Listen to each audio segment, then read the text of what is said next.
পুজো আলোকসজ্জা মানে চন্দননগর, তাই দূর দূরান্ত থেকে লোক ছুটে আসে এটা দেখার জন্য। সারা রাত ধরে ঠাকুর দেখার মজাটাই আলাদা, তাই ছুটে গেছিলাম মায়ের দর্শনে চন্দননগরে। কি সেই মায়ের মায়াবী মুখ, লোকজনে ভিড় উপচে পড়ছে মণ্ডপগুলোতে। মণ্ডপগুলো থিমের হলেও মায়ের মুখের আদল আপনার নজর কাড়বেই। আর তার সাথে নজর কাড়বে রাস্তা আলোকসজ্জা, নানা রং বেরঙের আলো, আর সম্পূর্ণ চন্দননগর আলোকিত। চন্দননগরে আসবেন, রানীমাকে দেখবেন না তা কি হয়?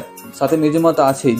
আছে নানা সুন্দর সুন্দর মণ্ডপ, যেমন খলিশানি, বাগবাজার, বড় বাজার, ফটকগোড়া, নিয়োগী বাগান, সার্কাস মাঠ, হেলাপুকুর, বৈদ্যালঙ্কার, কলপুকুর, মানকুণ্ডু, কোচিং ক্লাব ইত্যাদি। যারা এই বছর যেতে পারেনি চন্দননগরে, আসছে বছর অবশ্যই যাবে।